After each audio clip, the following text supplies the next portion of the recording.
The year was 2014, and India stood at a crossroads. A nation of 1.2 billion people was searching for direction, hoping for change, and dreaming of a better tomorrow. In the bustling streets of Varanasi, amid the sacred ghats of the Ganges, a man who once sold tea at railway stations was about to become the leader of the world's largest democracy. This is not just a political story. This is a human story. A story of how one person's vision, determination, and unwavering belief in India's potential changed the trajectory of an entire nation and reshaped global politics forever. Today we're going to take you on an extraordinary journey. We'll explore how Narendra Modi transformed from a humble tea seller in Gujarat to becoming one of the most influential leaders on the world stage. We'll uncover the policies that revolutionized India, the diplomatic strategies that elevated the country's global standing, and the human stories behind the statistics. But this isn't just about Modi. This is about India's renaissance, about 1.4 billion dreams taking flight, and about how leadership can truly change the world.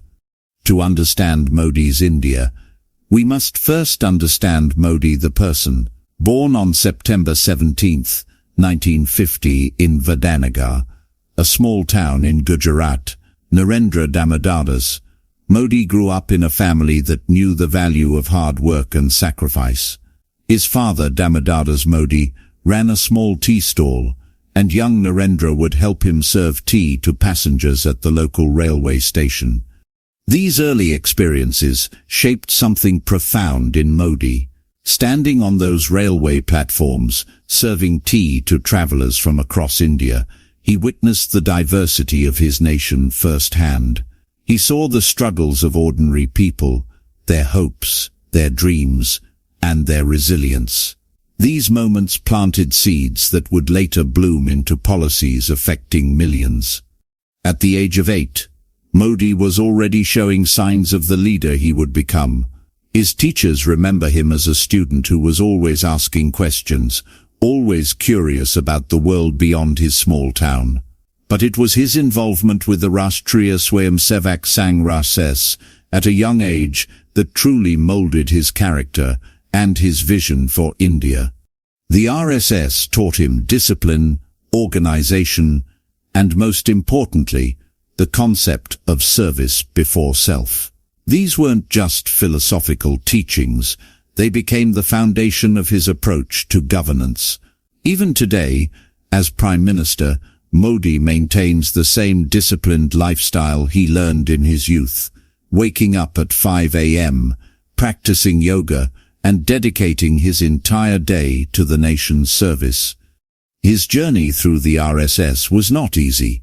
He spent years as a prashak, a full-time worker, traveling across India, understanding its complexities, and learning to connect with people from all walks of life. This experience gave him something that no political science degree could, a deep, intuitive understanding of India's soul. In 2001, when Modi became the Chief Minister of Gujarat, the state was reeling from a devastating earthquake that had killed thousands and left the region in ruins. It was a moment that would define his approach to crisis management and governance for decades to come. Instead of simply rebuilding what was destroyed, Modi envisioned something greater. He saw the earthquake not just as a tragedy, but as an opportunity to reimagine Gujarat. Under his leadership, the state didn't just recover, it transformed into India's most business-friendly state and a model of development. The Gujarat model became famous worldwide.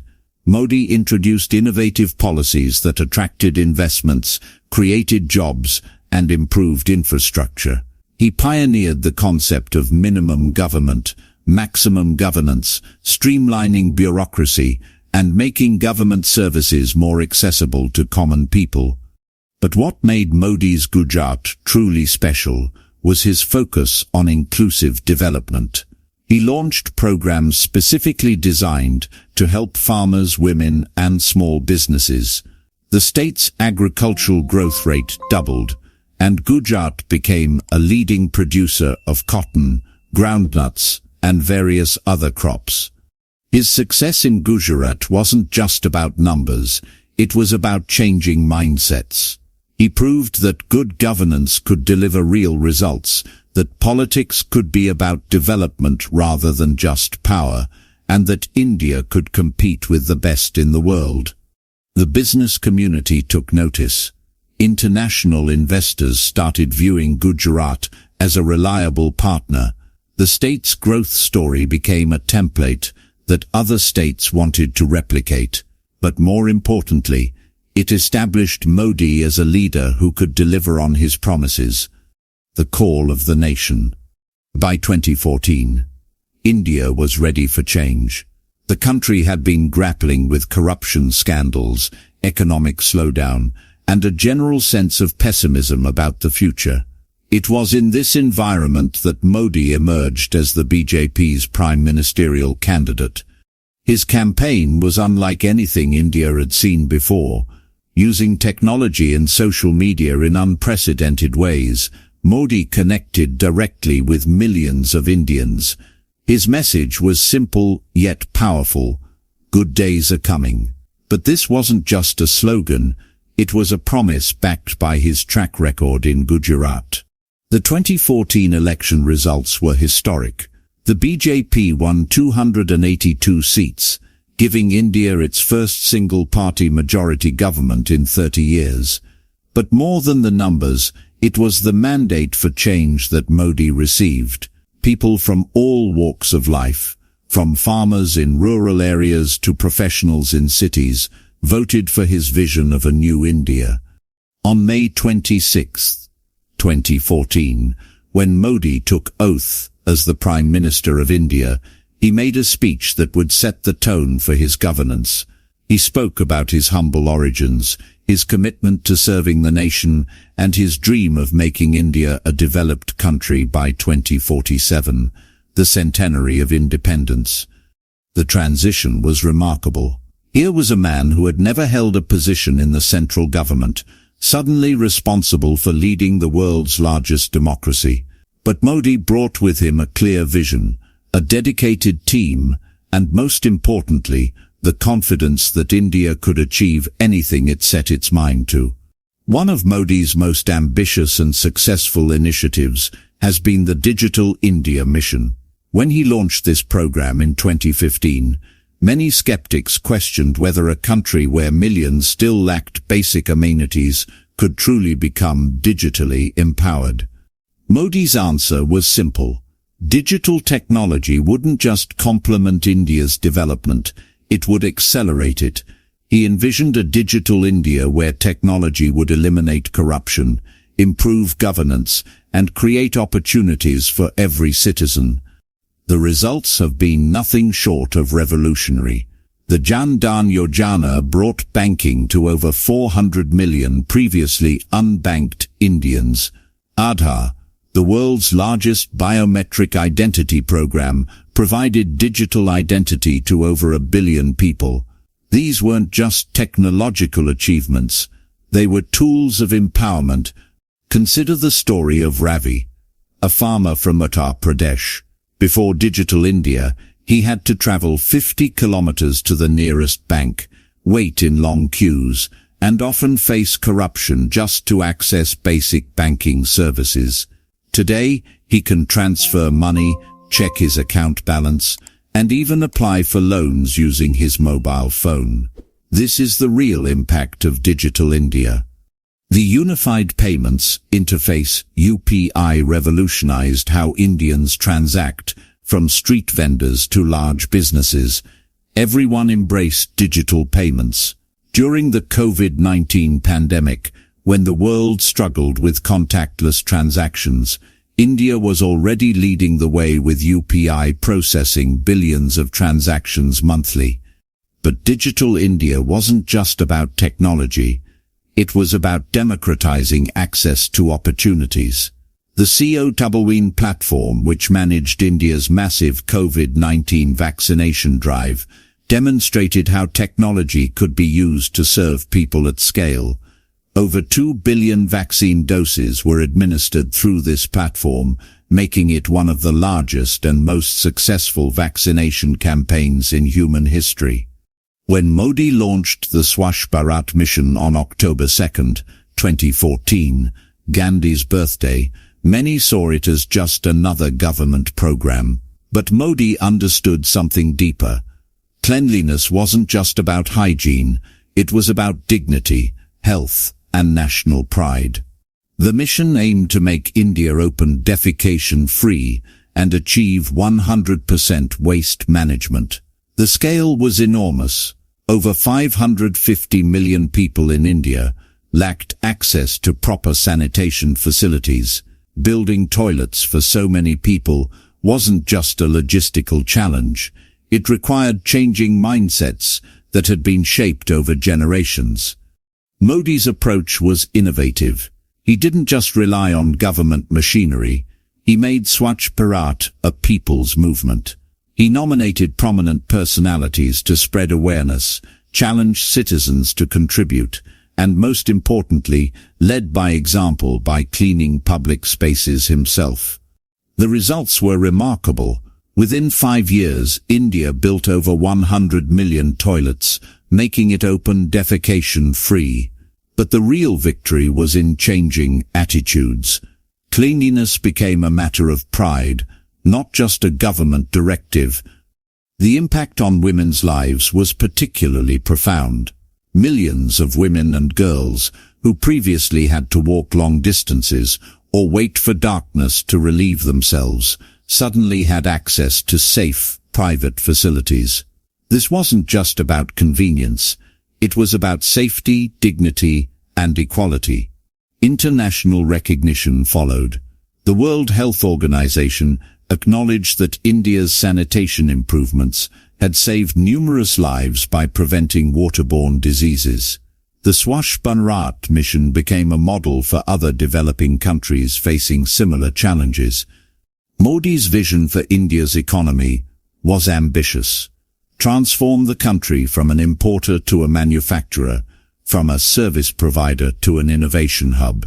The Make in India initiative, launched in 2014, was designed to position India as a global manufacturing destination. The timing was perfect. Global supply chains were looking for alternatives to China, and India, with its large skilled workforce and improving infrastructure, was well positioned to capitalize on this opportunity. Modi's government introduced reforms to ease doing business, simplified regulations, and created investor-friendly policies. The results have been impressive. According to the International Monetary Fund, India's economy is projected to grow at a rate of 6.5% in 2024. That is higher than China's projected growth of 4.6%, and exceeds that of any other large economy. This growth is a testament to the structural reforms implemented under Modi's leadership. Foreign direct investment, FDI, reached record levels. Companies like Apple, Samsung and Foxconn established major manufacturing facilities in India. The country became a global hub for smartphone manufacturing, with over 96% of smartphones sold in India now being manufactured domestically. But Make in India wasn't just about attracting foreign investment. It was about empowering Indian entrepreneurs. The Startup India initiative created an ecosystem where innovative ideas could flourish. India now has over 100 unicorn startups, making it the third largest startup ecosystem in the world. The COVID-19 pandemic tested India's manufacturing capabilities. When the world faced shortages of essential medicines and medical equipment, India not only met its domestic needs, but also supplied to over 150 countries. This earning India the title of Pharmacy of the World wasn't just about business, it was about India's responsibility as a global leader. One of Modi's most significant contributions has been his focus on inclusive development. His government launched numerous schemes specifically designed to empower the marginalized sections of society, ensuring that India's growth benefits everyone. As of June 2024, Shri Modi released the 17th installment of the PM Kisan scheme at Varanasi, in which more than 9.2 crore farmers received the benefits. This direct benefit transfer to farmers represented a revolutionary approach to agricultural support, eliminating middlemen and ensuring that government assistance reached those who needed it most. The Ayushman Bharat scheme, world's largest health insurance program, provided health coverage to over 500 million people, for families who previously couldn't afford medical treatment. This scheme was literally a lifesaver. Stories emerged of people who mortgaged their homes for medical treatment, now receiving world-class healthcare for free. Beti Bachao, Beti Padhao, BBBP, was launched by the Prime Minister on the 22nd of January, 2015 at Panipat, Haryana. BBBP addresses the declining child sex ratio, CSR, and related issues of women empowerment over a life cycle continuum. This program specifically addressed gender inequality, working to ensure that girls receive the same opportunities as boys. The Ujjiwala Yojana provided free LPG connections to over 80 million poor households, primarily benefiting women who previously had to cook with dangerous and polluting fuels. This wasn't just about convenience. It was about health, safety, and dignity.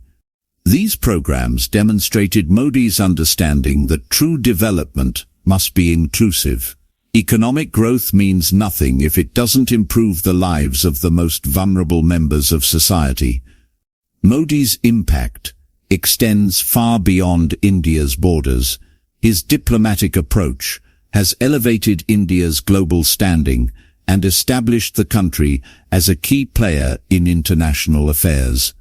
The Quad is a diplomatic partnership between Australia, India, Japan, and the United States committed to supporting an open, stable, and prosperous Indo-Pacific that is inclusive and resilient.